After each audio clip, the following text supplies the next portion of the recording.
Hey everyone, welcome back. हाजिर हूँ आपके लिए लेकर एक बहुत ही मिस्टीरियस कहानी। ये कहानी है दो गरीब दोस्तों की जिनके पास बिल्कुल भी पैसे नहीं बचे थे। लेकिन फिर एक दोस्त को एक घर मिलता है बहुत ही कम रेंट पे, एंड वो खुशी खुशी उस घर को रेंट पे ले लेता है। लेकिन उन्हें ये पता ही नहीं था जिस घर पे वो लोग जा रहे हैं वो कोई आम घर नहीं है। इस घर में कुछ ऐसी बातें हैं जो इनके जीवन को बदल कर रख देने वाली है। क्या वो लोग इस घर का राज पता लगा पाएंगे और क्या वो खुद के जीवन को ठीक कर भी पाएंगे, यही हम इस कहानी में देखने वाले हैं। तो कहानी की शुरुआत में हम हीडो नाम के बंदे को देखते हैं जो एक सुपरमार्केट में काम करता था। वो वहाँ पे सभी सामान सेट कर ही रहा था कि तभी उसकी नज़र वहाँ बैठे कस्टमर पे पड़ती है और वो उसे बहुत ही अजीब नज़रों से देखने लगता है। उस कस्टमर ने कुछ भी खरीदा नहीं था और वो बस खाली हाथ बैठा हुआ था। तो हीडो उससे पूछने जाता है कि उन्हें कुछ चाहिए तो नहीं। पर जैसे हीडो उससे पूछता है पीछे की सारी लाइट्स फ्लिकर करने लगती है और ये देख हीडो की डर कर हालत खराब हो गई थी। वो पीछे देखता है और देख जोर से चिल्लाता है क्योंकि उसे कोई चुड़ैल दिख जाती है। पर तभी वो रियलाइज करता है ये तो उसकी दोस्त येजी है।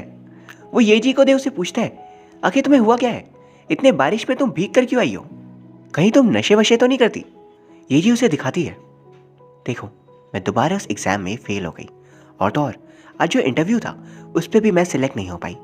क्या करूं, मैं परेशान हो चुकी हूँ फेल हो होकर। हीडो कहता है कोई बात नहीं, अगली बार पास हो जाओगी, ये इतनी कोई बड़ी बात थोड़ी ना है। याद नहीं, a single sheet of paper can't decide our future. येजी को इस बात पे बहुत गुस्सा आता है। उसके गुस्से को देख हीडो समझ चुका था कि उसे इंस्टाग्राम वाले कोट्स यहाँ नहीं चिपकाने चाहिए थे। फिर वो उसे दूसरे तरीके से समझाता है। येजी तुरंत ही गुस्से में उससे अपने 15,000 वॉन मांगती है। हीडो कहता है तुमने तो स्टॉक मार्केट से बहुत सारे पैसे कमाए थे, तभी तो तुमने मुझे उधार भी दिया था और कहा था कि मैं जब चाहूँ तब तुम्हें लौटा सकता हूँ, तो फिर तुम आज क्यों मांग रही हो। येजी कहती है कि उसके सारे पैसे उन स्टॉक्स में ही डूब गए, अब वो खुद गरीब हो चुकी है तो दूसरों को क्यों उधार देगी। वो उसे जिद करने लगती है पैसे तुम्हें लौटाने ही होंगे। तो हीडो बताता है कि उसने उसके सारे पैसों को घर के रेंट पे दे दिया है और इसीलिए उसके पास ये पैसे नहीं है। येजी का दिमाग खराब हो जाता है, वो जोर से चिल्लाती है और लाइट्स दोबारा से फ्लिकर होने लगती है। वो गुस्से में कहती है मैं 28 साल की हो चुकी हूँ, अब मैं और क्या करूँ। अगली सीन हम देखते हैं एक घर को, सुबह का वक्त था और उसी घर पे येजी सो रही थी। उसकी नींद खुलती है और वो सामने हीडो को देख पाती है। एक्चुअली येजी के पास पैसे नहीं बचे थे, बस इसीलिए वो हीडो के साथ यहाँ पे रहने आ गई थी। हीडो उसे किचन दिखाता है कि इस घर का किचन काफ़ी बड़ा है। हीडो को हमेशा से ऐसे ही किचन चाहिए था। येजी की शक्ल को देख कर लग रहा था कि उसका मूड इन सब चीज़ों से तो ठीक नहीं होने वाला। हीडो उसे सुंदर सा फ्रिज दिखाने वाला था, पर घूम कर वो देखता है तो येजी जा चुकी थी। वो उसे वॉशरूम दिखाता है और कहता है पता है ये मेरा ड्रीम वॉशरूम है। एंड हीडो उसे बेडरूम दिखाने ले आता है। ये देखो ये बेड भी कितना बड़ा है ना। ये जी मनी मन कह रही थी कि एक तो मेरे पैसे से ही लिया है, ऊपर से ये मेरे सामने ही शो ऑफ कर रहा है। वो उससे कहती है इस घर पे कुछ अजीब है ना, कुछ बहुत ही अजीब।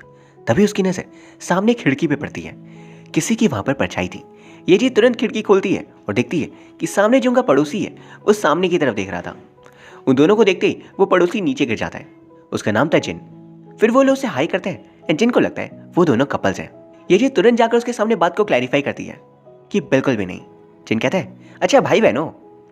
हीडो कुछ बोल पाता उससे पहले जिन कहता है तुम दोनों एक जैसे दिखते भी हो, पक्का भाई बहन ही होगे, वैसे भी इस बंदे की कोई गर्लफ्रेंड थोड़ी ना बनेगी। ये जी तुरंत खिड़की बंद कर देती है और फिर वो ड्राइंग रूम में बैठकर शीशे में ही देख रही थी। हीडो नाश्ता लेकर आता है लेकिन वो ध्यान नहीं देती। हीडो उसे बार बार नाश्ता करने के लिए कह रहा था लेकिन वो कहती है आखिर मैं तुम्हारे जैसे कैसे दिख सकती हूँ। बातों ही बातों में ये जी हीडो से पूछती है ये घर बहुत ही बड़ा है और बहुत सुंदर भी, अच्छी जगह पर भी है, बहुत ही स्पेशियस भी है, फिर ये इतने सस्ते में मिल कैसे गया। हीडो शो ऑफ करने लगता है कि कैसे उसने हाउस ओनर से बार्गेन किया। ये जी हैरान रह जाती है तुम और बार्गेनिंग कब सीख लिया। फिर वो कहती है जो भी हो, लेकिन इस घर में ज़रूरत के सारे सामान हैं, फ्रिज से लेकर गैस तक। ऐसा कैसे, ऐसा लगता है हमारे से पहले कोई यहाँ रहता था और उसने बीच में इसे छोड़ दिया और अपना सामान भी नहीं लेकर गया। मैम आप यहाँ क्या कर रहे हो, आपको तो पुलिस में होना चाहिए। फिर हीडो कहता है तुम इतनी टेंशन क्यों ले रही हो। एंड बाद में वो उसे ये भी पूछता है तुम और कितने दिन यहाँ पर रहने वाली हो, जब चाहो प्लीज़ चली जाना। ये जी तुरंत ही उठकर जाने लगती है तो हीडो को लगता है ये जी अभी जा रही है और वो खुश हो जाता है। लेकिन ये जी किचन पे गई थी और वहाँ उसके पैरों पे चोट लग जाती है क्योंकि वहाँ पर एक डॉल गिरी हुई थी। वो उससे कहती है क्या तुम आज भी इन सब चीज़ों के साथ खेलते हो, और अगर नहीं तो ये घटिया डॉल यहाँ कैसे आ गई। वो उस डॉल को लात मारकर अंदर फेंक देती है। अब हम देखते हैं रात हो चुकी थी, वो लोग सोने जा चुके थे। ये जी हीडो के रूम पे ही सो रही थी एंड हीडो वहाँ पर आता है और उसे कहता है प्लीज़ अब तुम यहाँ से चली जाओ, मुझे भी यहाँ सोना है। इस घर को तो मैंने रेंट पे लिया है ना। ये जी कहती है, रेंट के जो पैसे थे ना वो मेरे थे, अगर भूल चुके हो तो याद दिला दूं। हीडो ये बात समझ चुका था कि अब उसे यहाँ रहने मिल जाए यही बड़ी बात है। वो उसे गुड नाइट मैम बोलकर चला जाता है ड्राइंग रूम पे सोने के लिए। जब वो सो रहा था तो कोई अनजान हाथ उसे जगाने की कोशिश कर रहे थे। उसे लगता है ये हाथ ये जी के होंगे। वो बोलता है, ये जी प्लीज अभी मत जगाओ, लेकिन वो हाथ फिर भी नहीं रुकते। तो वो जैसे ही आंखें खोलता है, सामने देखकर उसकी हालत खराब हो गई थी। पर तभी हम देखते हैं ये सिर्फ हीडो का सपना था। लेकिन बाद में हीडो सोचता है, आखिर वो सपना सपने जैसा क्यों नहीं लग रहा था। ऐसा लग रहा था कि वो सच में हो रहा है। अगले सीन में हम उन दोनों को सुपरमार्केट पे देखते हैं जहाँ हीडो काम करता था। हीडो तो अपने काम में लगा हुआ था, पर ये जी इस बात की सोच पे थी कि वो घर इतने सस्ते में आखिर उन्हें मिल कैसे गया। तभी हीडो वहां पर आता है और दोबारा पूछता है, क्या तुम अपने घर नहीं जाना चाहती। ये जी बताती है कि मेरे रेंट के सारे पैसे स्टॉक्स में डूब चुके हैं और मेरे पास कोई जगह नहीं है रहने के लिए। हीडो कहता है, तुम्हारे पेरेंट्स का घर तो है ना। ये जी कहती है, गलती से भी मेरी मॉम को इस बात का पता चला तो वो मुझे जान से मार देगी, इसलिए मैं उन्हें इस बारे में नहीं बता सकती। हीडो कोई और बहाना बनाता है ताकि ये जी वहां से जाने का सोचे, पर ये जी उससे कहती है, याद करो जब भी तुम्हें हमेशा पैसों की जरूरत पड़ी तुम्हारी हेल्प किसने की थी। ये सुन हीडो चुप हो जाता है। तभी उनका पड़ोसी जिन वहां पर आता है कुछ सामान खरीदने। जिन उन्हें देख ऑकवर्ड हो गया था एंड वो उन्हें कुछ भी बोल नहीं पाता। तो हीडो साइलेंस तोड़ता है और उससे बात करता है। उसके जाने के बाद ये जी कह रही थी, आखिर ये बंदा हमारे सामने इतना ऑकवर्ड क्यों हो जाता है। हीडो कहता है, शायद शाही नेचर का होगा मेरी तरह। ये जी कहती है, तुम और शाय है। शाम को जब वो लोग घर लौट रहे थे, ये जी की नजर उनके घर की खिड़की पे पड़ती है एंड ये जी को वहां पे एक अनजान साया दिखता है। उसे लगता है कोई उनके घर पे चोरी करने के लिए आया है। वो हीडो से कहती है, बिल्कुल चुप रहने, और वो लोग आहिस्ता आहिस्ता अंदर जाते हैं। लेकिन उन्हें कहीं भी कोई भी नजर नहीं आता। लेकिन ये जी के रूम में वही डॉल गिरी हुई थी। ये जी को देख हीडो पे गुस्सा आ जाता है कि तुम इस डॉल के साथ भी खेल रहे हो। अगली सीन में खाना खाते वक्त ये जी कह रही थी, प्लीज घर पे ताला अच्छे से लगा दिया करो और खिड़कियां भी बंद रखना, अगर कोई चोर घुस गया तो बहुत परेशानी हो जाएगी। वो बात कर ही रहे थे कि तभी हीडो को अजीब सी स्मेल आने लगती है। उसे समझ नहीं आता वो स्मेल कहाँ से आ रही है। वो ये जी के रूम में पहुंच जाता है। वहां वो चेक करता है, वो वहां पर आसपास दिखता है कि तभी बेड के अंदर से कोई उसे धक्का देता है। वो डर जाता है कि बेड के अंदर कौन है। वो देखता है तो वहाँ एक कबूतर था। वह हैरान रह जाता है, आखिर कबूतर इस बेडशीट के अंदर कैसे आ गया। फिर वो पिजन उन्हें डराने लगता है एंड घर की सारी लाइट्स बिल्कुल रेड हो जाती है। दूसरी तरफ हम जिन को देखते हैं जो सो रहा था। उसकी नींद खुलती है, उसे काफी अजीब लग रहा था। तभी उसके गेट पे येजी और हीडो आकर नॉक करते हैं। वो गेट पे उन दोनों को देख हैरान था। येजी कहती है, तुम्हें पता था ना, सच बताना, तुम जानते हो ना वो घर अजीब है, इसलिए तुम इस तरीके से हमारे सामने बिहेव कर रहे थे। जिन ये सुन कहता है, उस घर में एक लड़की रहती थी, वो बहुत ही अजीब सी थी। कई बार मैंने उसे देखा मेरा पीछा करते हुए और अजीब तरीके से मुझे देखते हुए भी। ऐसा लगा जैसे वो किसी आत्मा के कब्जे में हो। फिर एक दिन उसने अपनी जान दे दी और उस दिन के बाद से उसकी आत्मा शायद उस घर में भटक रही है। मुझे इस बात का बहुत बुरा लगता है, काश मैंने पहले ही ऑफिसर्स को बुला लिया होता तो शायद आज वो जिंदा होती। फिर वो उनसे माफ़ी मांगता है उस इंसिडेंट के बारे में नहीं बताने के लिए, क्योंकि वो काफ़ी डरा हुआ था। जिस पे हीडो पूछता है, वो बॉक्स में क्या है। जिन बताता है, अगले हफ्ते मैं यहाँ से जा रहा हूँ क्योंकि इस साल मैंने पब्लिक सर्विस एग्जाम्स पास कर लिया है। इस बात को जान ये जी हैरान थी, आखिर उसने एग्जाम को क्रैक कैसे कर लिया। यहाँ घर पे भूत आए हुए हैं और इन्हें यूपीएससी की पड़ी है। फिर घर लौटते वक्त हीडो कहता है, मुझे जिन के घर से भी वैसी स्मेल आ रही थी, कहीं वो भी किसी मुसीबत में ना पड़ जाए हमारे कारण। ये घर सच में बहुत अजीब है। ये सुन ये जी कहती है, तुम्हें अब समझ आ रहा है, मैं इतने वक्त से यही तो कह रही थी।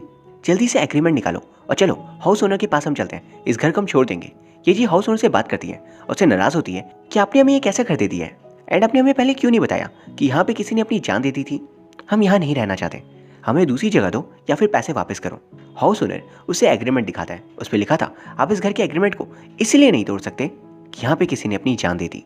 ये देख ये जी को बहुत दुख पहुंचता है कि इस घर को वो चाह कर भी छोड़ नहीं सकते।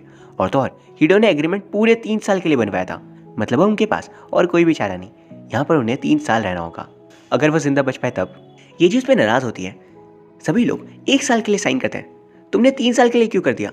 अब उनके पास कोई चारा नहीं था तो पागल हो गई। ये जी कहती है, हमें भूत से डर नहीं लगता, कोई भूत होता ही नहीं है, साइंस भूत में नहीं मानता। और वो लोग घर पहुंचकर भी यही बात बार बार दोहराने लगते हैं। एंड फिर जो वो भूत उन्हें भगाती है वो वापस उसी सुपरमार्केट पर आकर बैठ जाते हैं। वहां पर ये जी को आइडिया आता है, क्यों ना वो लोग उस घर को किसी और को रेंट पे दे दें।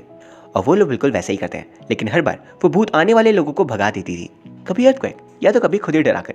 ये जी का ये प्लान भी फेल हो जाता है। उसके बाद वो सोचते हैं कि अब उन्हें किसी एग्जॉर्सिस्ट को बुलाना ही होगा। तो वो लोग इंटरनेट पे सर्च करते हैं। हैरानी की बात है कि आजकल एग्जॉर्सिस्ट भी इंटरनेट पे आ गए हैं। उन्हें जो मिल रहे थे वो सभी बहुत ही पैसे चार्ज करने वाले थे। तो वो लोग खुद ही सर्च करते हैं भूत भगाने के नुस्खे। उन्हें वहाँ पर एक तरीका मिलता है ब्लैक बीन्स और नमक यूज़ करके। तो वो लोग पूरे घर में ब्लैक बीन्स और नमक डाल देते हैं ताकि एक शील्ड सी बन जाए। पर जैसे ही वो लोग सोते हैं उनकी वो सारी की सारी शील्ड बेकार हो जाती है और बीन्स तो इकट्ठा होकर उनके ऊपर ही आके गिरने लगती हैं। वो लोग तुरंत घर से बाहर भाग जाते हैं एंड वो सुपरमार्केट में जाकर परेशान बैठे हुए थे। इंटरनेट पे सर्च करते करते ये जी को एक बंदा मिल जाता है जो उनके लिए कम पैसों में भी ये काम करने को तैयार था। वो उसकी फिर वीडियो देखते हैं। उस वीडियो को देख उन्हें और खुशी मिलती है कि बंदा उनकी परेशानी तुरंत ही दूर कर देगा। वो बंदा उन्हें बहुत डिस्काउंट भी दे रहा था तो वो लोग उसे बुला लेते हैं। अगले सीन में उसे देखते हैं। इस बंदे का नाम था किम। किम घर पे आता है और उस भूत को भगाने की कोशिश करता है। वो अपनी तरफ से पूरी कोशिश करता है पर तभी उसके हाथों पे जो रखी घंटी थी वो जोर से बजने लगती है। ये जी कहती है उसी जगह पर हमें हमेशा वो भूत दिखाई देती है। किम को अचानक से वो सब दिखने लगता है एंड वो समय को देख पा रहा था जब वो लड़की जिंदा थी। उसे भूत बनता देख किम तुरंत वहां से उल्टे पैर भागता है। उसे देख बाकी दोनों भी हैरान थे आखिर वो भाग क्यों रहा है। ये जी उसे रोकती है तो वो कहता है इस घर में सचमुच भूत है, मैं उसे नहीं भगा सकता। मुझे लगा कि तुम लोग फालतू में डर रहे हो तो इसीलिए मैं आ गया, लेकिन असलियत में काम मेरे बस का नहीं है। ये जी सुन बहुत नाराज होती है कि तुम एक नकली शमन हो।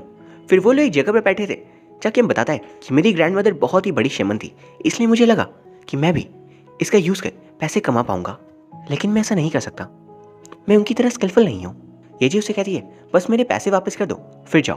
किम कहता है मेरे कार्ड पे ऑलरेडी लोन बहुत था, तो जब तुमने पैसे दिए तो वो पैसे ऑलरेडी बैंक वालों ने ले लिए। ये सुन ये जी और दुखी हो जाती है और खुद से कहती है मैं बहुत बड़ी बेवकूफ़ हूँ जो हमेशा दूसरों को पैसे दे देती हूँ काम से पहले ही। फिर वो लोग उसे भी घर ले आते हैं। घर पे हीडो किम से पूछता है आखिर तुमने शमन बनने का क्यों सोचा। वो बताता है मैं शमन फैमिली से बिलोंग करता हूँ, मेरी ग्रैंड मदर बहुत ही बड़ी शमन थी, लेकिन मुझे वो काम बिल्कुल पसंद नहीं था। मुझे गाना और डांस करना पसंद था, इसीलिए मैंने उस पर ध्यान दिया। लेकिन क्योंकि मेरी फैमिली जॉब शमन होने का है तो मैं ऑटोमेटिकली उसी चीज़ में आ गया। एक दिन जब मैं गाना गा रहा था मुझे पता चला कि मैं भूतों को देख सकता हूँ एंड फिर ऐसा ही चलता रहा। मैंने शमन बनने का फिर डिसाइड कर लिया। तभी हम देखते हैं ये जी की नींद खुलती है और वो उन दोनों पर अटैक कर देती है। दोनों घर से बाहर आते हैं एंड बाहर ऑफिसर्स खड़े थे। उन्हें घर से आती हुई डरावनी आवाज़ सुन अजीब सा लगा तो वो उनकी मदद के लिए आ गए। उन दोनों को बाहर भाग आता देख वो भी डर जाते हैं एंड तभी अंदर से वो भूत बाहर आती है और सीन वहीं कट हो जाता है। अगले सीन में वो सभी पुलिस स्टेशन पे थे। ये जी वहीं बेहोश पड़ी हुई थी। ऑफिसर्स कह रहे थे वो घर सच में श्रापित है, उसमें जो जाता है उसकी लाइफ की बैंड बजाती है। क्या उस घर में सच में कोई भूत होगा। तभी एक ऑफिसर कहते हैं वह भूत कैसे हो सकता है। दूसरे ऑफिसर बोलते हैं वहाँ एक लड़की रहती थी, उसने अपनी जान दी थी, इसलिए ऐसा बोलते हैं कि उसकी आत्मा वहाँ पर आज भी है। तो पहले वाले ऑफिसर कहते हैं वही सीसीटीवी वीडियो वाली लड़की, उसने तो कंप्लेन भी की थी कि किसी ने उसकी वीडियो बना ली और उसने उस बंदे को पकड़ भी लिया, लेकिन हमें बताने से पहले ही वो चली गई। ये सब कुछ ये जी वहाँ पर सुन लेती है। उसे गुस्सा आता है और वो कहती है आप लोगों ने उस कल्प्रिट को अब तक पकड़ा है या नहीं। वो लोग कहते हैं हम काम कर ही रहे हैं। ये जी कहती है कैसे करे हो। फिर ऑफिसर्स को जो पता था वो लोग बताते हैं एंड वो वीडियो भी दिखाते हैं जिस पे कल्प्रिट था, लेकिन मास्क पहनकर गिराकर ये जी उसके बारे में ही छानबीन की जा रही थी। उसे वो वीडियो मिल जाती है। उस वीडियो को देखती है तो कल्प्रिट की बिहेवियर उसे जानी पहचानी लगती है। उसे शक होता है जिन के ऊपर। तभी वो जो डॉल थी वो उसके सामने आ जाती है। किम उसे देख कहता है ये तो कैमरा है। फिर वो लोग उस पर रखा फुटेज देखते हैं और हमें पास्ट का सीन दिखाया जाता है। जब वो लड़की जिंदा थी उसे पता चल चुका था कि उसके रूम पे कैमरा लगाने वाला और कोई नहीं बल्कि जिन ही था। वो एक और सीक्रेट कैमरा लगाती है ताकि जिन का राज खोलकर वो पुलिस को बता सके। लेकिन जिस दिन वो जिन का पीछा करी थी उसी दिन जिन उसे देख लेता है और डिसाइड करता है कि वो उसे खत्म कर देगा। वो घबराकर ऑफिसर्स को कॉल करती है पर तब तक जिन आकर उसे मार डालता है। लेकिन सामने रखे उस डॉल पे सब कुछ रिकॉर्ड हो गया था एंड अब सारा सच ये जी और बाकी दोनों को भी पता चल चुका था। वो तीनों ऑफिसर्स को कॉल करते हैं और बाहर उनका वेट करने लगते हैं। दूसरी तरफ जिन जब जानने की तैयारी कर रहा था उसे वो भूत डराती है और जिन की ये देख हालत खराब हो गई थी। वो तुरंत वहां से भाग जाता है एंड ये जी देख बोलती है जिन भाग रहा है उसे पकड़ना होगा। सभी उसके पीछे भागते हैं पर फिर हीडो ये जी से कहता है प्लीज़ तुम वापस चली जाओ, ऑफिसर्स आएंगे तो उनके साथ भी कोई होना चाहिए। ये जी नहीं मानती तो हीडो कहता है देखो मैं नहीं चाहता कि हम दोनों में से किसी को भी नुकसान पहुंचे, वो बंदा बहुत खतरनाक है, इसीलिए प्लीज़ तुम ऑफिसर्स को लेकर जाओ।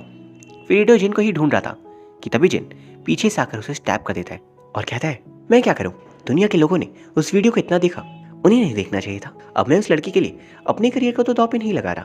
तभी ये जी आकर उसे बहुत मारती है और बोलती है मेरे करियर का क्या। तभी किम आकर नोटिस करता है तो वो ये जी नहीं बल्कि वही भूत थी। एट लास्ट उसकी कातिल का प्रूफ सबके पास आ ही गया। फिर हम देखते हैं ऑफिसर्स आ गए थे और वो उसे पकड़ कर ले जाते हैं। ये जी हीडो को ढूंढने लगती है। उसे लगने लगा था कि कहीं हीडो को कुछ हो तो नहीं गया, लेकिन हीडो ठीक था क्योंकि एम्बुलेंस भी वहाँ पर आ गई थी और नर्स उसकी ट्रीटमेंट कर रही थी। अगले सीन हम देखते हैं कि ये जी हीडो और किम एक आखिरी फेयरवेल रिचुअल कर रहे थे और हम देखते हैं उस लड़की की आत्मा को एट लास्ट मुक्ति मिल ही गई। वो उन्हें दिल से थैंक यू कहती है और खुशी से वहाँ से चली जाती है। एंड इसी के साथ ये कहानी खत्म हो जाती है।